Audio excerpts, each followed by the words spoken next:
Hello everybody and welcome back to the Duke Blue Devils Dynasty mode in NCAA 2004. And we have a pretty long, lengthy episode here, but it's because we have some bowl play, which is what we've been waiting for up to this entire point here. We have the Fort Worth Bowl here in Fort Worth, Texas, against the UAB Blazers. So the Blazers are coming into this game not nearly as good of a team as we are on paper, but that doesn't mean much of anything because we play a very easy cupcake independent schedule. So UAB at least has a conference schedule to kind of be their burden of proof here, and we don't have anything of the sort. We just play a bunch of nothing teams. So UAB is an interesting team regardless, because they have a pretty decent quarterback, but he turns the ball over a lot. So put a pin in that.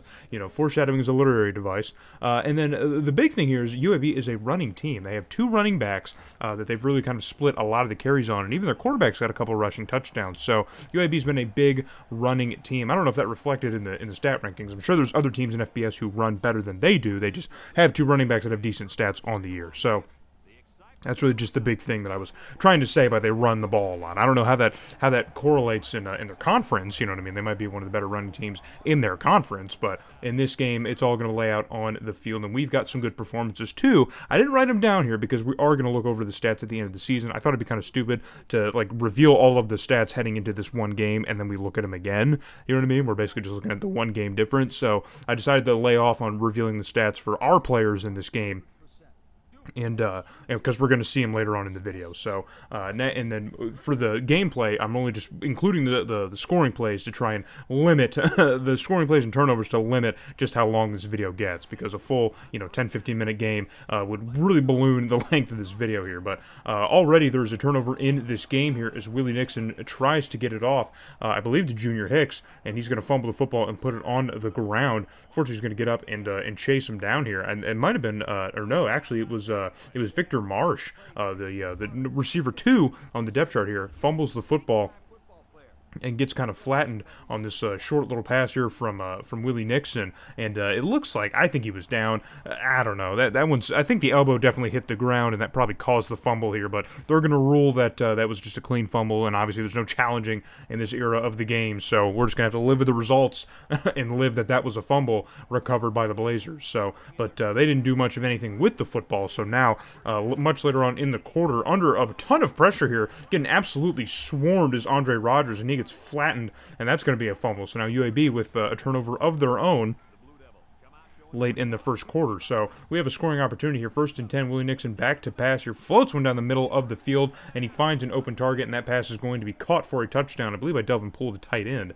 I'm going to guess that's who that was, because it's a big framed fella here down the middle of the field. I think it was, no, actually it was Trenton Cross, receiver 1. It was Trenton Cross. So Trenton Cross with the first points here in the game, but UAB still time here in the first quarter, under pressure again, fires one to the end zone, and that pass is going to be caught by Aaron Mangum, one of the top receivers here for UAB here, over 900 yards and 4 touchdowns. That is now his 5th touchdown of the season. And UAB is a young team, too. That was another thing to point out. There's a lot of sophomores and juniors around the roster. Their only senior that I saw from the skill positions was their quarterback, Andre Rogers. So we could be seeing a lot of the same UAB team in the next couple of seasons if we play them again. So and on 2nd 8 now, Rogers back to pass once again, fires it towards the end zone. That pass is going to be intercepted now, and taking it out of the end zone.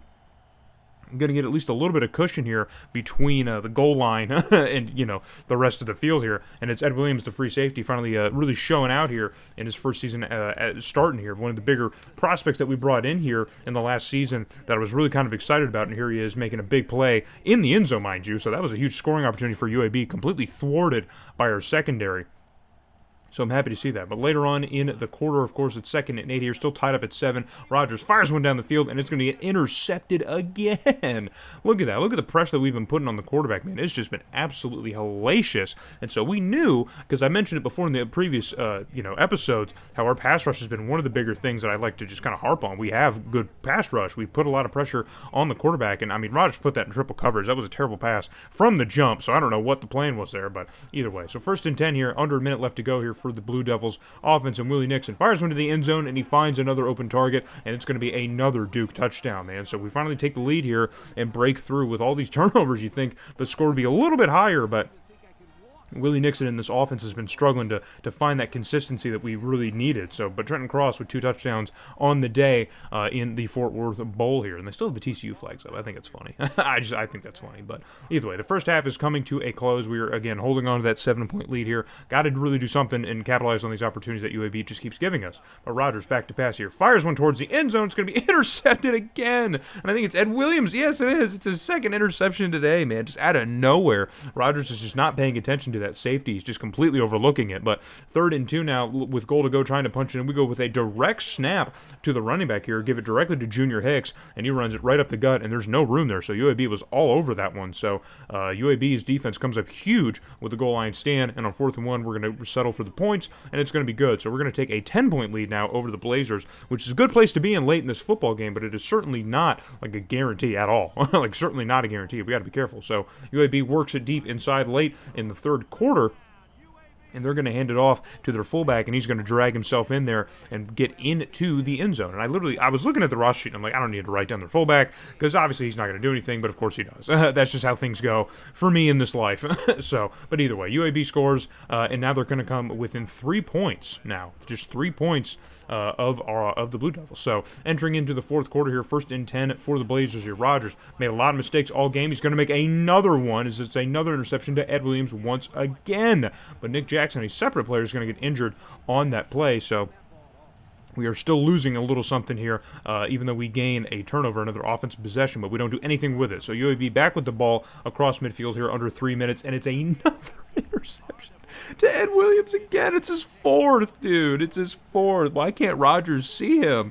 Is there something? I mean, we're wearing bright blue jerseys, man. You could see us. You could very easily see it. But either way, it's not going to matter because now under a minute left to go, we still can't do anything with all these turnover opportunities. And UAB, you give them enough time, and they're finally going to punch it in. And they do, man, as the top running back here, Justin Moss, gets into the end zone, and UAB's going to take a lead late in this game. So down to the last opportunities here on a 3rd and 17, under 20 seconds left to go. Willie Nixon cannot find an open target as he forces that one into like double, triple coverage. And so now it's going to be 4th and 17, down to our last opportunity here. We've led all game down to our last opportunity. We can't even tie with the field goal. We have to get into the end zone. Willie Nixon floats this one out. Wide open receiver, and he overthrows his man. And that one sails into the dirt. That one out to Sidney Peterson and just could not connect as Willie Nixon sails that one into the grass. And that is going to be it, man. That's our game. That's our bowl game. We lose. So, we lose. I can't believe we lost this bowl game. We had like 17 turnovers, but we lost. So, that's how life is, I guess. I don't know. I'm dejected. I don't know what to do. What do we do? No, it was still a good season, everything considered. I mean, it was still a great season. And again, UAB has at least a conference schedule as their burden of proof here to prove that they are a better team. But still, this is a game that we absolutely should have won. Absolutely should have won here. Looking over the stats, we outplayed them. The turnover battle, we sacked, the pressure. I mean, just ridiculous, man. Absolutely ridiculous. Yeah, it's not good.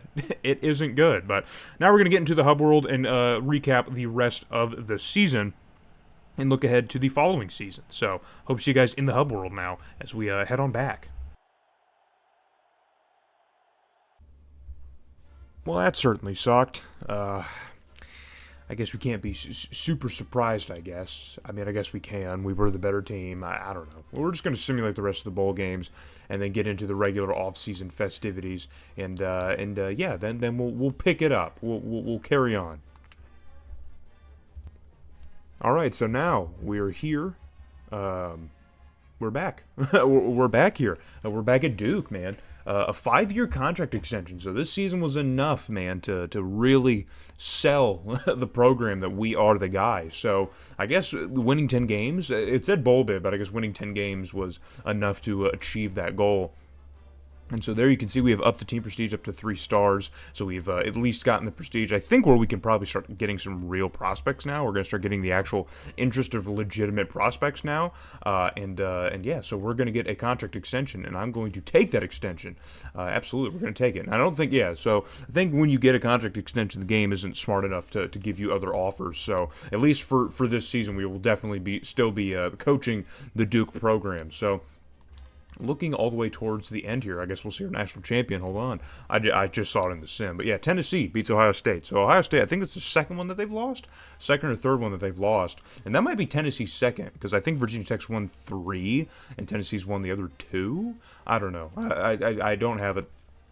I don't have it upstairs, guys. I don't have it upstairs, but I have recorded it, so I can eventually find that. I can eventually get that. So I guess we're gonna look through the stat book. I didn't record the stats for our bowl game because I figured we were gonna get them like at the end of the video or like later on in the video. So I was like, I don't need to narrate with just their stats for the sake. I did it with UAB just so we had an idea of what UAB was dealing with. But for this portion of the video, I'm like, you're going to see the stats right here anyway. So I don't know if it is all that relevant. But anyway, Willie Nixon gets the primary start, of course. A pretty decent season, man. That's pretty close to where Aaron Holden's stats were in his best season with the team. So Willie Nixon already as a sophomore putting up numbers like this. That's pretty promising, I think, as we move on ahead. Because remember, his overall still not all that high. So Carlin Scott also got on the field a little bit this season here. That's about a game's worth of stats. Maybe he played a whole game. I'm not sure, but Willie Nixon obviously doing big things. Junior Hicks, man, we finally have a legitimate running back that did some serious contribution this season here. 9 touchdowns, over 1,300 yards. And how about receiving wise? Yeah, over 300 receiving yards and a touchdown as well in that front. So good things to see from our running back. And then also, Akil Magnum got over 400 yards as well and 3 touchdowns as a running back. So splitting between this time here, over 1,700 rushing yards and 12 touchdowns. So it'll be interesting to see where our rushing numbers are when we look at the stat rankings, because the running stats should actually look pretty good, I would say. I think they should look pretty decent. Probably the best they've ever looked. Receiving-wise, Trenton Cross gets over that 1,000 threshold for the first time in his career. 8 touchdowns here. Big step forward for him in his junior season.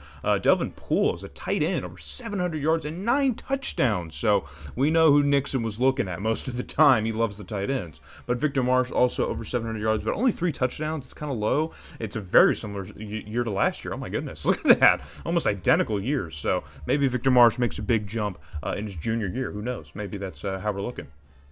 Blocking-wise, we get some huge improvement on the offensive line here. Bruce Sanders, as a junior, has his best season, man.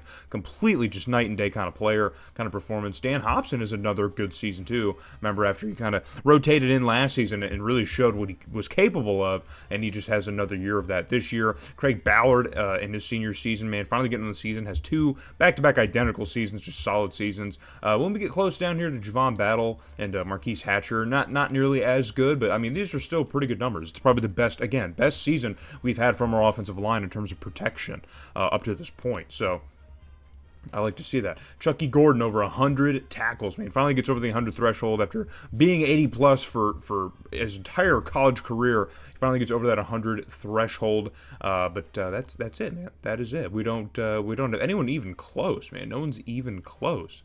As unfortunate as it is, Trevon Moultrie, I mean, he must have missed some time, man. There's no way. There's absolutely no way. Yeah, it's very bizarre. And then, yeah, what happened to Keon McMullen? Did he just not play this season? It doesn't show games, but that's weird, man. Like, look at that, man. Freshman All-American? Yeah, it doesn't show games. That's weird. Did he just not play this year? Was he injured? Oh, man. So, Keon McMullen, a complete fall-off, unfortunately. And Chucky Gordon, really the only big standout on our defense here. TFLs still goes to Wes McLean, one of our best defensive players, just period. And then, of course, Evan Christensen. So our defensive line was just causing issues. Look at the sacks, dude. Yeah, between McLean and Christensen, just causing issues, man. We had a pass rush that, was forcing to be reckoned with. And I said it heading into this season. I'm like, dude, I've said it a bunch of times, honestly, but our pass rush has been something that we've at least been able to keep pretty consistently. And this season just proves it. I mean, this season just proves that we've got pretty decent pass rush. So, interceptions now. Ed Williams was 6, man. Look at there. So Ed Williams finally gets the start in this season. It's his first year as a starter. He didn't really see the field much in his freshman season, and he leads the team in interceptions. And then J.D. Strong at a free safety. So our safeties were just feasting, man. They're just completely feasting this season. So that's good to see. I like that. And then kicking-wise, Richie Johnson, I don't know if he'll ever be elite or reach the level that we need. But if we can start winning games like we did this season, we're not going to need a kicker to kick 80%. I think we'll probably survive. So let's look at the stat rankings, because I'm actually pretty intrigued intrigued about where they're at. So offense is looks like a bit of a mixed bag. So yards per game, we were inside the top 25, but total yards per game, we rank a little bit lower here. Passing wise, we also rank pretty low. I think last year we were like really high, even with the mixed bag here. Or last year, the year before, we were really high, but 31st. And then rushing yards per game, we get up to 50th, which I think is like, whoa, that's a stat we've typically been outside like 90. You know what I mean? We've been like in the 90th to like 117 range. Like this entire time, we finally get it in top 50, so that's pretty cool. Passing TDs, we'll get a couple of stats here that are just okay. First downs, we were 13th in the country with first downs. That's pretty cool. Still 60th in sacks. I figured we'd be a little bit lower maybe. Red zone percentage at 68. So it is what it is, I guess. I'm not seeing a lot of standouts on offense like I thought I would. Defense, yards per game. We were 24th, so we had the 24th best defense in terms of yards per game here. We were a great rushing defense, man. We were not letting a lot of guys run the football on us this season, which is pretty cool to see. And passing is closer to 50th, so I guess, it's kind of a have and have-nots here. 24th in sacks, 6th in interceptions, man. So we were turning the ball over, and fumbles recovered 13th. Yeah, I guess this is the big outlying stat I was looking for. Look at that red zone defense. Yeah, dude, our defense. So it's wild, man. Even though Chucky Gordon was like the only like big standout we had, our defense was completely suffocating this season, man. We were completely everywhere on defense. And efficiency-wise, so we were 50th in the country, just about right in the middle. 117, so not technically in the middle, but you get it. 51st in percentage, so I think I'll take that. 59th in fourth down percentage, too, which is pretty cool. 29th in two-point, but we only attempted 2, so as if that really matters. And then we were really good discipline-wise as well. Wow. So yeah, so I guess we were a good disciplined team here. We were pretty efficient on third down, and we had a really good defense as well that generated a lot of opportunities. Yeah, look at these turnover numbers. These are the outlying stats I was looking for that I thought I would see on offense, but I'm instead seeing them in the turnover numbers. So we were really good at protecting the football, 21st in fumbles and 32nd interceptions thrown. So giveaways were at 22nd. So we were top 25, I guess, in a team that protects the football. And then takeaways, we were third, dude.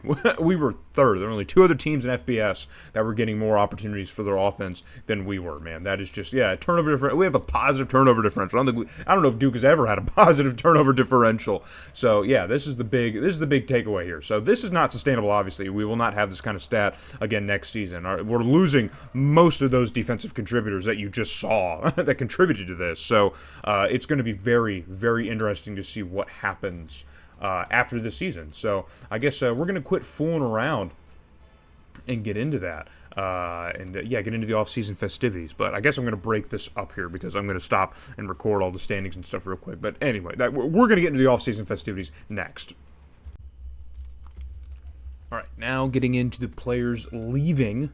Let's see. Let's get a look here. Okay, so Trenton Cross, after his standout season here his junior year, wants to leave. Now, I've mentioned this many of times, but if you're new playing the game here, look, there might be something I'm missing here, but do not waste the points on these. If they're going to leave early, let them leave.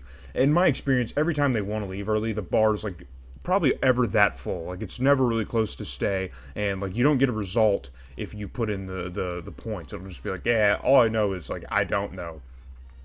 And I have never had anyone decide to stay, ever. They always just leave. So we're probably just going to end up losing Trenton Cross. He wants to leave early. I don't know if he's graduating because it's kind of wild to try and graduate early from Duke. But maybe he thinks he's not going to get a better season. Who knows? I don't know. But we're also losing Sidney Peterson, one of the lower receivers on the depth chart here. Not quite number 2, but I think he's number 3. And then Delvin Poole, who had a great season at tight end for us. But we have depth at the tight end position, so we're not missing too much there. But then we're losing both of our right guards, man, between Dan Hobson and Marquise Thatcher.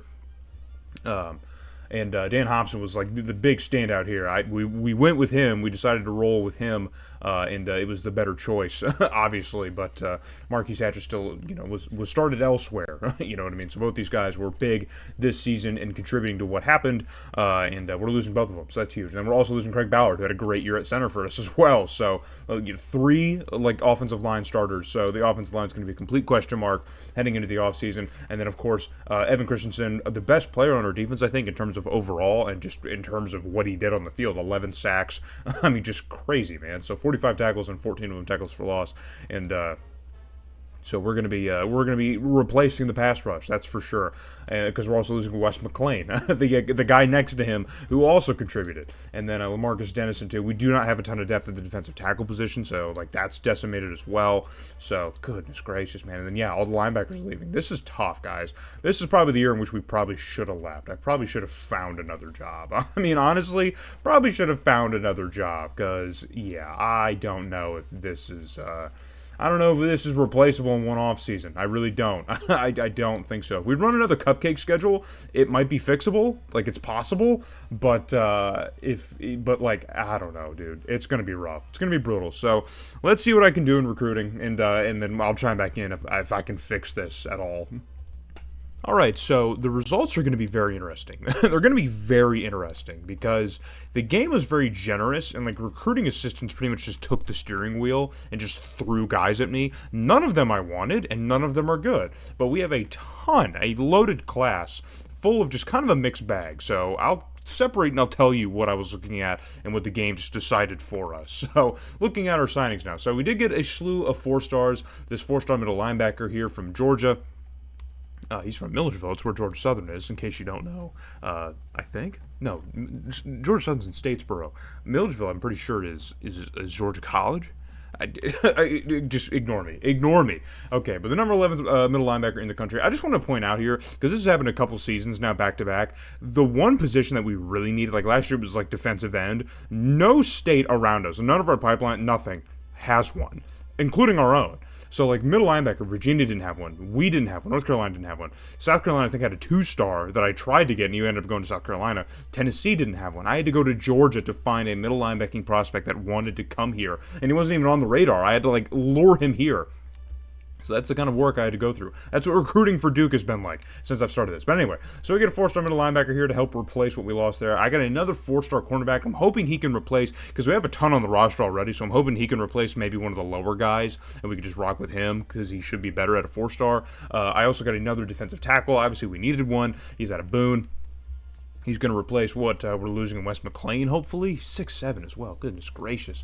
Michael Holiday is another wide receiver. He's a JUCO transfer. That should at least help with what we just lost there. We lost 2 high-end receivers. We still have a lot on the roster because, remember, that receiving group was loaded. We had like 6 of them on our roster. So we still have 4, enough to field the team. But I just wanted to get another one maybe to try and offset here, because we still have Victor Marsh, who's probably only going to be our like one good wide receiver on the team this year at like a 75. So I wanted to try and at least get somebody to offset that. Then I also got Lionel McGowan, who's going to be on the end, try to replace maybe what Christensen left, but he's a right end. Christensen was a left end, so we'll see how that works out. Got a couple of guards here, a couple 3-star guards, give us some depth of the offensive line on the line, because we definitely need it. We desperately need it. The game threw me this 3-star quarterback. I did not want him. I didn't put any points on him. He just wanted to come here and decided to come here anyway. I did not want him. We don't need a quarterback, but we have another one. So, and then I threw points at this kicker, and I don't think I was even getting any progress on him. Like, literally, like, it just kept saying like, yeah, he's not changing, and then I guess he decided to come here. So we got a new kicker. I decided like, hey, why not? I'll throw some points at a kicker, see what happens, and it worked. So there we go. A 2-star guard, 2-star tight end. None of these 2-stars I was in on. The guard I was, but none of these other 2-stars down here I was in on at all. Like these 1-stars, nothing. So we'll see how many of them stick around. But yeah, a lot of this class I wasn't even looking at. So there's a couple of, let's see here. There's a couple of guys that I was in on that ended up flipping elsewhere. Again, all these 5-stars I was never really in on ever. Willie Gilliam. Willie Gilliam. That's a funny name. He ended up flipping to Wake. I was in on him, and he ended up going to Wake Forest. I always lose to Wake Forest. This was the other middle linebacker from Georgia that I was trying to get. I ended up getting one, and the other one went to Georgia. So that's that, basically. And then this tackle, I was in on this tackle, and he ended up going to NC State. And I think that's really the last of them that I ended up like losing that I actually cared about. Everyone else, we got exactly what we wanted. So now looking at the class here, Tennessee, the reigning national champs, are number 1 in recruiting. And then Ohio State, they're runner-up in the national championship. They are number 2, so they're sticking right there. Rice, still hanging on, man. Rice is still here hanging on. it's paying off. They're 9-4. They've built the team prestige up to 4 stars, so they're definitely still hanging on. But all right, we're going to drop out now and see exactly where we land, because we have a lot of prospects, so that should at least get our class up there. But yeah, 37. So we're only a few spots behind Wake Forest here. So Wake Forest has been putting together a couple of good teams last couple of years, and we might finally be flirting with that kind of success. And Toledo's had pretty good classes the last couple of seasons. They're not putting it together, but they're down here with us, and then South Carolina's also down here too. So I'm okay with the company that we're in.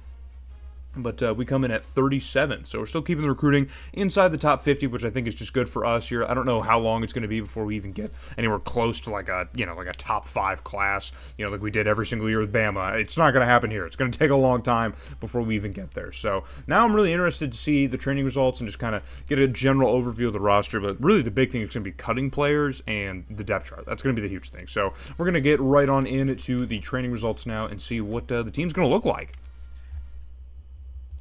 All right, so now we're going to take a look over here at training. Alex Mayer here in his sophomore season. He's a redshirt. He's up to his 75 already at right tackle, so that might be a good development as far as the offensive line is concerned. It'd be really important to see here. So also Wallace Christensen, not really expected here, but as a fullback up to an 80, we'll take that.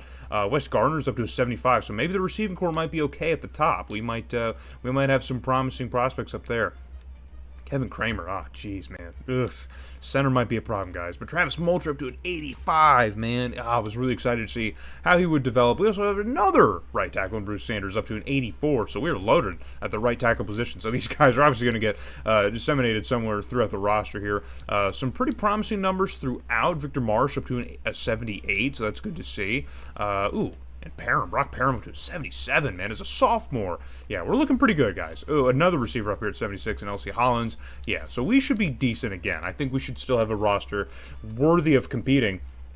Now the big thing is going to be, what kind of push we can make. Because if we can finally win another bowl game, or make it to a bowl game, another bowl game, and then win our first bowl game, if we can do that, then I think we'll be able to get the prestige at least close to 4 stars. It should be 4 stars afterwards. And then if that's the case, then we should actually be able to start getting some legitimate talent. Because the biggest problem with recruiting right now is that we're still pretty limited to like the Southeast and like North Carolina, which is not producing a ton of talent. So because it's not producing a ton of talent, I'm struggling to like consistently get guys that we need at specific positions. So, oh my God, look how many players we need to cut. Okay, so this is going to be quite the cut phase. So we're going to see a lot of the roster, I guess, but bear with me. I want to keep all those running backs and quarterbacks. We do not need this fullback, so he's gone. Receiver. Okay, yeah, these guys down here. You need to get out of here. You need to get gone. Yeah, there's no path for you here onto the field. Tight end wise, yeah, all these guys. I just pretty much have to cut all these 1 stars that the team just like threw at me for some reason. Yeah, let's get rid of you. We don't have a left tackle. It's fine. We don't need one. Left tackles are overrated. It's communist propaganda is what it is. All right, let's start cutting some of these centers. All right, I'm going to cut up the rest of the roster, and then we're going to get into the depth chart, and I'll continue my thought. Okay, made a lot of cuts, guys. I ended up making a lot of cuts, and there's a shocking one at the very end of the depth chart that you're going to see, and maybe it'll make you laugh, make you smile. I don't know. Who knows? But all right, so looking at the quarterback situation. Okay, so Carlin Scott and Willie Nixon had a very similar development in this offseason, so we might rock with Nixon again because of the speed thing. He had a great season starting for us last year, and I think it'd be stupid to not rock with him again. So Carlin Scott, I think, has the potential to really kind of be, like a good starter. I don't think it'd be a bad decision to rock with Carlin Scott, but we saw last year. Let's see how their actual throwing power developed at all, if it's really different. So actually, yeah, so Carlin Scott actually became a little bit better of a passer than Willie Nixon. Yeah, this is a tough decision to make, man. I don't know. I like the speed here, but Willie Nixon wasn't really scrambling all that much. So he had the 2 rushing touchdowns, but only averaging 3 yards a carry. So he wasn't really running the football all that much. And I think with the running back situation, I don't think we need to rely on that. So I'm actually going to rock with Carlin Scott this season. We're going to see what a season of Carlin Scott can do. We'll see if that's the right decision. I might be regretting that. Just bookmark this for foreshadowing purposes if our season kind of derails. But either way, if Carlin Scott gets injured at all, I think we're fine with Willie Nixon backing him up. So we're going to rock with Carlin Scott this year. Running back Junior Hicks up to an 85, man. He was great last year. We're just going to stick with the same coaching strategy and rock with him. At fullback, we have Wallace Christensen, obviously. All right, receiving corps. So Victor Marsh up to a 78 here, kind of hammering things down. L.C. Hollins up to a 76. Michael Holiday up to a 74. Wes Garner up to a 74 as well. Wes Garner is the guy that we just got. He was the sophomore that I think that transferred in. And so that's, yeah, we're consistent here. 70s across the board in the receiving corps. That's a good place to be at. Tyson Dillard is still going to be our starting tight end at 78 as a senior, but then don't worry, we got Brock Parham right behind him, and we're going to get his junior and senior season out of him, so we'll be locked down at tight end. Okay, so the offensive line's a big one here. So at left tackle, Javon Battle is listed there. At left guard, we have Jeff Autry, which is not going to work. We're going to see the rest of the line here. So Hubert Morris is going to start at center first at 74. Ben Quinn is a 70 at right guard as a freshman. That's not great either. And then Bruce Sanders is an 84 at right tackle. So we're definitely going to make the switch here at left guard and put in Alex Mayer because, yeah. So we at least still have consistent 70s across the board here, but right guard's going to be a bit of an issue. Remember last season, the right side of the O-line was like the shirt up thing. And this year, our tackle situation looks pretty solid. We're pretty good on both tackles, and the center should be okay, but the guard situation is going to be kind of a little So, but I think we still have a decent enough line that should help us compete. I think we should be all right there. All right, but pass rush is the big thing here. So now we're just down to Ralph Roundtree. He was here last year, but then Christensen as well. He was on the right side, but now Roundtree's on the left side where he should be. And he's going to be replacing Christensen, and then Lionel McGowan's going to start on the right side. So 79s on both sides. I think our pass rush should still be where it typically has been the last couple of years. And then Nick Jackson up to a 77 as a sophomore, and Khaled Schroeder as a freshman up to a 75, one of our new recruits here. So we are good. Another solid 1-2 punch at defensive tackle. So I was able to at least comp the production that we lost on the defensive line. It's not no Wes McClain, obviously. It's not no Christensen. We get it, but these guys should definitely at least still be productive enough. With an easy enough schedule, I'm not worried. So at linebacker, this is a different situation here because Keon McMullen we do not have anymore.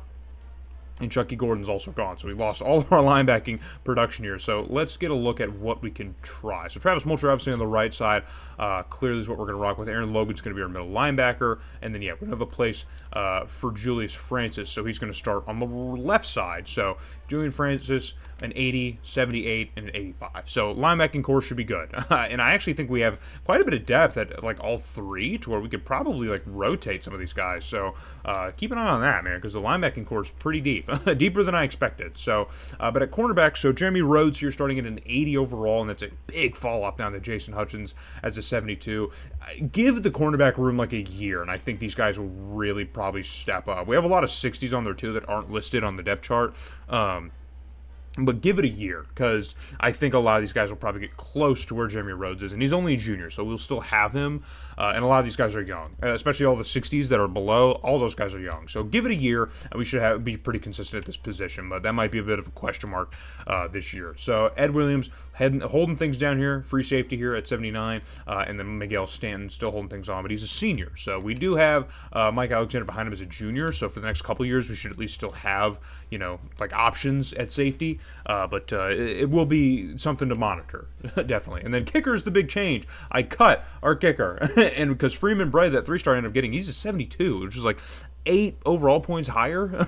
So I ended up cutting our old kicker. We don't need him. Well, why would we need him? We don't need him. He never kicked above 68%. So hopefully Freeman Bray can win us some games off of that leg. But that is going to be the depth chart here. It's a big swing in the depth chart here. A lot of big changes. The offensive line, I think, is still held together a little bit. And the defensive line is still held together also a good bit, too. So in the areas I was really concerned we would not be able to keep consistency, we were. And we had a lot more depth on the team than I thought we did heading into recruiting. So there wasn't a lot of work I had to do recruiting-wise. So I was able to get the big pieces that we absolutely needed, and we didn't really lose too much in other areas. So we did pretty well here. So looking at the schedule, wow, it already gives me a 1-star. It already gives me a 1-star schedule. Wow, it knows exactly what I like. I might just keep this, guys. I might just keep this.